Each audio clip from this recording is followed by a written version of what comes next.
भारत के बाहर यानी कि सीमावर्ती क्षेत्रों से, पाकिस्तान से, बांग्लादेश से, नेपाल से या फिर चाइना से, म्यांमार से देश के अंदर अशांति फैलाने के लिए कई बार प्रयास किए जाते रहते हैं। तो ये सब जो देश के बाहर से आते हैं ये बाहरी आतंकवाद हैं या बाहरी सुरक्षा से जुड़े हुए मसले हैं। लेकिन देश की सीमा के भीतर रह करके देश को नुकसान पहुंचाने वाले जो खतरे हैं, जो आंतरिक सुरक्षा से जुड़े खतरे हैं, उनमें नक्सलवाद सबसे टॉप पर माना गया कि मतलब ये देश की सुरक्षा के साथ इतनी बड़ी खिलवाड़ थी।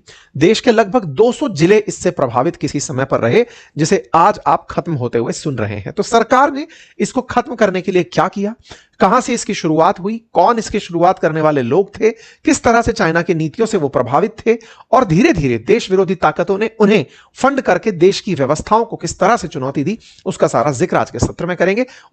अगर आप भारत का मैप देखते हैं तो पश्चिम बंगाल का एक हिस्सा जो आसाम से जुड़ता है, जो सिलीगुड़ी कॉरिडोर वाला हिस्सा है, उस सिलीगुड़ी कॉरिडोर के साथ ही यहां पर सिलीगुड़ी कॉरिडोर में दार्जिलिंग नामक जगह पर एक गांव है नक्सलवाड़ी।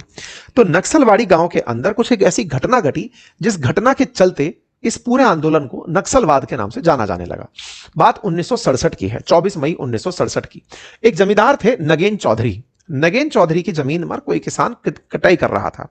किसान ने फसल कटाई के नाम पर कुछ एक्स्ट्रा धन मांगा कि मैं पैसा का मतलब फसल काटने के लिए अतिरिक्त धन चाहता हूं। जमींदार ने इस बात को इग्नोर कर दिया। किसानों ने जमींदार को दबोच लिया और एक सभा बुलाई गई और उस सभा के अंदर कानू सान्याल नेता के रूप में प्रेजेंट हुए। कानू ने सबके सामने कहा कि या तो तुम अपना जुर्म कबूल लो, अदरवाइज हम तुम्हें पनिशमेंट देंगे। जमींदार का नाम नगेन चौधरी था। उसी समय एक भीड़ से लगभग 6.5 फीट लंबा एक आदिवासी शख्स उठता है जिसका नाम जंगल सांथाल था। उसने एक झटके से ही नगेन का सर धड़ से अलग कर दिया। बस यहीं से ही नक्सलवाड़ी में यह घटना नक्सलवाद की चिंगारी के रूप में निकल कर आई।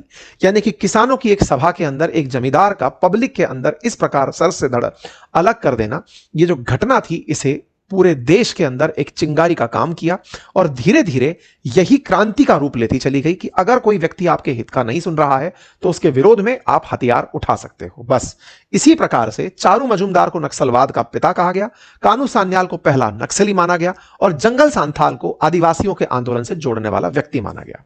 यह थी पूरी की पूरी ये कहानी। 1968 में यही चारू मजूमदार नारा देता है कि चाइनेर चेयरमैन आमदेर चेयरमैन, यानी चीन का जो चेयरमैन होगा वही हमारा चेयरमैन होगा। इसी के चलते चारू मजूमदार चीन गए और चीन जाकर माओ से मुलाकात की। माओ ने उनको सलाह दी कि आपको अगर आंदोलन करना है तो जनता का आपके साथ होना जरूरी है। बस यहीं से ही जनता के बीच में संसदीय लोकतंत्र के अंदर एंट्री करने का इन आंदोलनकारियों ने प्रवेश किया। बाद में इन तीनों का क्या हुआ, सबसे पहले चारू मजूमदार हैं, इन्होंने सबसे पहले मतलब तीनों लोग मिलकर के आंदोलन का शुरुआत की और धीरे धीरे ये लोग बढ़ते चले गए। इनकी राजनीति का क्षेत्र बढ़ता चला गया और हमारे देश के अंदर लेकर पश्चिम बंगाल से फिर छत्तीसगढ़, उड़ीसा, मध्य प्रदेश, महाराष्ट्र, तेलंगाना, आंध्र प्रदेश, कर्नाटक, इन क्षेत्रों के अंदर आदिवासियों को यह जानकारी दी गई कि आपके यहाँ के जो मिनरल्स हैं, जो खदान से निकलने वाला माइन है, कोयला है, लोहा है, एल्यूमिनियम है, ये यहां पर सरकारें आपसे लेकर चली जाती हैं। जंगल आपके हैं, आपको सुविधा के नाम पर कुछ नहीं दिया जाता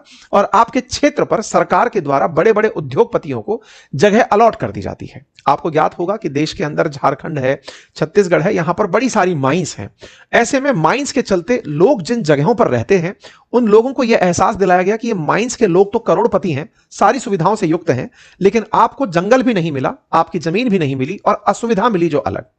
देश में इस बात को तेजी से उठाया गया। उस पूरे क्षेत्र में जहां जहां देश के अंदर पूरी तरह दक्कन का जहां पर ये दंडकारण्य प्लेटू से लेकर दक्कन के पठार तक की जगह जहां पर बहुत सारे मिनरल्स हैं, उस क्षेत्र के लोगों को पूरी तरह भड़काकर सरकार विरोधी सुरक्षा बलों के विरोध में तैनात कर दिया गया, तैयार कर दिया गया। इसी के चलते उस क्षेत्र को रेड कॉरिडोर के नाम से जाना गया। यह रेड कॉरिडोर आए दिन सुरक्षा बलों के साथ झगड़ा करता हुआ, उनकी हत्या करता हुआ, उन पर हमले करता हुआ देखा गया। ये तीनों लोग अपनी अपनी नीति को प्राप्त हुए। चारू मजूमदार 1972 के अंदर जो मोस्ट वांटेड थे, इन्हें जब गिरफ्तार किया गया तो ये अपनी इनको 28 जुलाई को पुलिस कस्टडी में इनकी मौत हो गई। जंगल सांथाल 1977 में जेल से रिहा हुए, 81 में दारू पी के मर गए। कानू सान्याल 2010 के अंदर आत्महत्या करके मर गए। ठीक है, लेकिन नक्सलवाद जो इनके द्वारा शुरू किया गया वो तेजी से देश के विभिन्न कोनों के अंदर फैलने लगा। तमाम राज्यों के अंदर ये इतना तेजी से फैला कि एक रेड कॉरिडोर के रूप में पहचान बना गया। पहचान ऐसी कि 1967 से शुरू हुआ यह एक आंदोलन अब एक देश की सुरक्षा के साथ बड़ा क्रांतिकारी तरीके से विरोध में खड़ा होता हुआ दिखाई दिया। 1967 से 73 के बीच में ये वो वाली बात है कि शुरू किया गया था इस उद्देश्य से कि किसानों को हित मिलेगा, लेकिन धीरे धीरे जब वेपन उठा लिए गए तो सत्ता के विरोध में और अपने हित में किए जाने वाले कार्य में तब्दील हुए। देश के अंदर कई फेजेस के अंदर इसका फैलना हुआ। वर्ष 2011 इसकी चरम परिणति थी। 2005 से 2011 के बीच में देश के लगभग 200 जिले नक्सल प्रभावित थे। इस दौरान नक्सलवादी गुरिल्ला युद्ध, ब्लास्ट और घात लगाकर समानांतर या तो सरकारें चलाते थे या फिर जन अदालतें चलाते थे। और इस तरीके से रेड कॉरिडोर में छत्तीसगढ़, पश्चिम बंगाल, उड़ीसा, झारखंड, महाराष्ट्र, तेलंगाना, मध्य प्रदेश, आंध्र प्रदेश, बिहार जैसे राज्य शामिल होते चले गए। कुल मिलाकर इस देश ने तमाम प्रकार से देश के अंदर चुनौतियां देखी। इसी के चलते वर्ष 2006 में तत्कालीन प्रधानमंत्री मनमोहन सिंह जी ने नक्सलवाद को आंतरिक सुरक्षा के लिए सबसे बड़ी चुनौती करार दिया। इससे निपटने के लिए लेफ्ट विंग एक्सट्रीमिज्म डिवीजन की स्थापना हुई।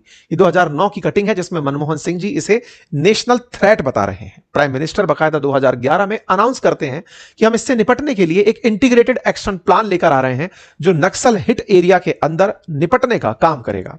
2011 के बाद 2014 में प्रधानमंत्री नरेंद्र मोदी के नेतृत्व में इस काम को तेजी से किया गया कि इसे अब खत्म किया जाएगा। वर्ष 2017 के अंदर गृह मंत्री राजनाथ सिंह जी ने एक 8 सूत्रीय प्रोग्राम लॉन्च किया जिसका नाम समाधान रखा गया।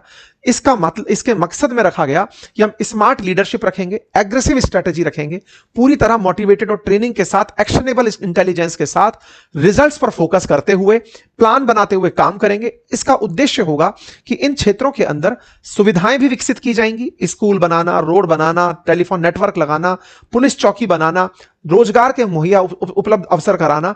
इसके साथ साथ यहां पर नक्सल के खात्मे के लिए भी एक्शन बटालियन फोर्सेस बनाकर उतारी जाएंगी। बस इसी के लिए वर्ष 2024 में अमित शाह जी जब गृह मंत्री बने तो उन्होंने कहा कि मार्च 2026 तक हम पूरी तरह इसे खत्म कर देंगे। क्या वाकई में ऐसा हुआ? बिल्कुल हुआ। क्या हुआ?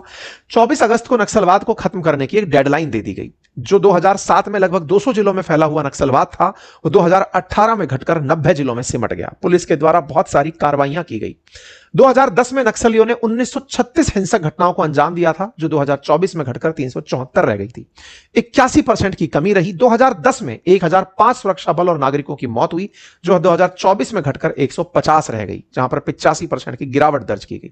2016 में सरकार ने 17,589 कीमी सड़कें बनाई जिससे 14,618 किलोमीटर की सड़कें अब तक बन चुकी हैं। मतलब इन क्षेत्रों में सड़क निर्माण, ITI पार्क निर्माण, एकलव्य मॉडल आवासीय विद्यालय, skill development centre, bank branch, ATM, नए डाकघर, तमाम प्रकार की सुविधाएं विकसित की गई।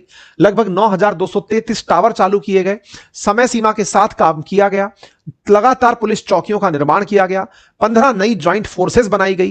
राज्य पुलिस की मदद से 6 CRP की बटालियन तैनात की गई। इन सब का परिणाम यह निकला कि 2024 में 290 नक्सलियों को मारा गया, 1090 को अरेस्ट किया गया और 881 ने सरेंडर किया। नक्सलियों के खात्मे की डेडलाइन तय होने के बाद 21 मई तक 287 नक्सली मारे गए और लगातार सरेंडर और लोगों ने वापसी करना शुरू किया। वर्ष 2025 में नवंबर 19 में जो इनके टॉप माओवादी नेता थे हिडमा, उसको पुलिस के द्वारा मारा गया। इस हिडमा की मौत के बाद लगभग नक्सलवाद की कमर टूट गई। नक्सलवाद के इस पूरी कार्रवाई के बाद लगातार देश के अंदर नक्सलवादियों के द्वारा सरेंडर किए जाने शुरू हुए। इन तमाम सरेंडर्स की सुर्खियां आज तक भी, आप फरवरी 23 को भी सुन रहे हैं कि टॉप लीडर देवू जी जो हैं उनका सरेंडर की बात निकल कर आती है। कहा गया कि जहां 2013 में 182 जिलों के अंदर नक्सलवाद था, वो जो रेड कॉरिडोर था अब वो रेड पॉकेट की तरह रह गया है। मात्र 18 जिले अब इससे प्रभावित रह गए। 2013 में 182, 2025 में 11 जिले नक्सलवाद से प्रभावित रह गए। लगातार 2025 में 2000 नक्सलियों ने सरेंडर किया, 317 का एनकाउंटर हुआ, 882 की गिरफ्तारी हुई। इस प्रकार से नक्सलवाद से प्रभावित जिलों की संख्या घटती गई। आज केंद्र के अंदर बैठी सरकार की तरफ से गृह मंत्री ने सदन को यही बात संबोधित की कि इंडिया अब नक्सल फ्री हो चुका है। तो उम्मीद है कि आपको यह जानकारी इतिहास के साथ वर्तमान प्रासंगिकता के साथ समझ में आई हो। इसके बाद गृह मंत्री जी के द्वारा विपक्ष के खिलाफ यह बयान दिया गया, विपक्ष पर आरोप लगाया गया कि आपकी नीतियों के चलते नक्सलवाद पनप रहा था। आरोप था कि राहुल गांधी जी ने हिडमा के मरने के बाद एक ऐसा वीडियो शेयर किया था जिसमें हिडमा को मारोगे हर घर से हिडमा निकलेंगे, ऐसी बातें उनके एक वीडियो से निकल कर आई। हालांकि जब राहुल गांधी जी के इस ट्वीट को देखा जाता है तो उसमें एयर के खिलाफ, कोई पॉल्यूशन के खिलाफ कोई बात हो रही थी, लेकिन उसमें आंदोलनरत किसी व्यक्ति ने हिडमा के ऊपर बयान दिया था। आज अमित शाह जी ने उसी बात को सदन के अंदर उठाया। कुल मिलाकर के हिडमा का पॉल्यूशन के अंदर शामिल होना और आज सदन में उसका चर्चा में आना यह बताता है कि हिडमा बहुत बड़ा नक्सली था जिसको पुलिस ने उसके अंजाम तक पहुंचा दिया। ऐसे में आज देश अगर नक्सल से फ्री होता है, ऐसी स्थितियां देश के विकास में निश्चित ही योगदान देंगी। कि जिस चैनल पर फिलहाल आप खबरें सुन रहे हैं, पढ़ रहे हैं, आपसे गुजारिश है कि इसे सब्सक्राइब करना ना भूलें, क्योंकि आप में से बहुत सारे साथियों ने इस चैनल को सब्सक्राइब नहीं किया हुआ है। आप सब्सक्राइब करते हैं तो हमारे साथ आपका जुड़ाव हमारे लिए एक ताकत के रूप में दिखाई पड़ता है।